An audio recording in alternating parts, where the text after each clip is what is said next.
Okay, the red light is coming on. Door won't unlock.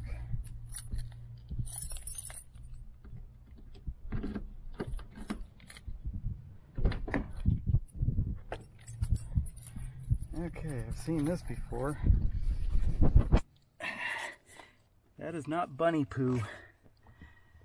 That is right underneath the brake pedal. And that will cause the brake lights to stay on all night because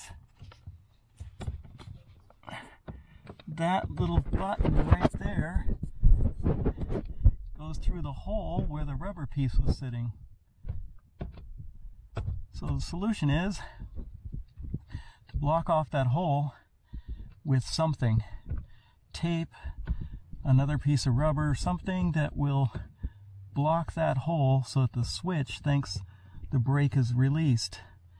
Otherwise it thinks you got your foot on the brakes, the brake lights come on, the battery goes dead, then you can't unlock the car, you can't start the car.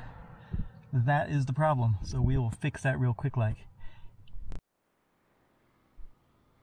I got this spare rubber piece sitting in my workbench. I think this will fit in that hole in the brake pedal. It's very pliable, so I think I can force it in there. You can see that new rubber piece in there and the switch getting compressed.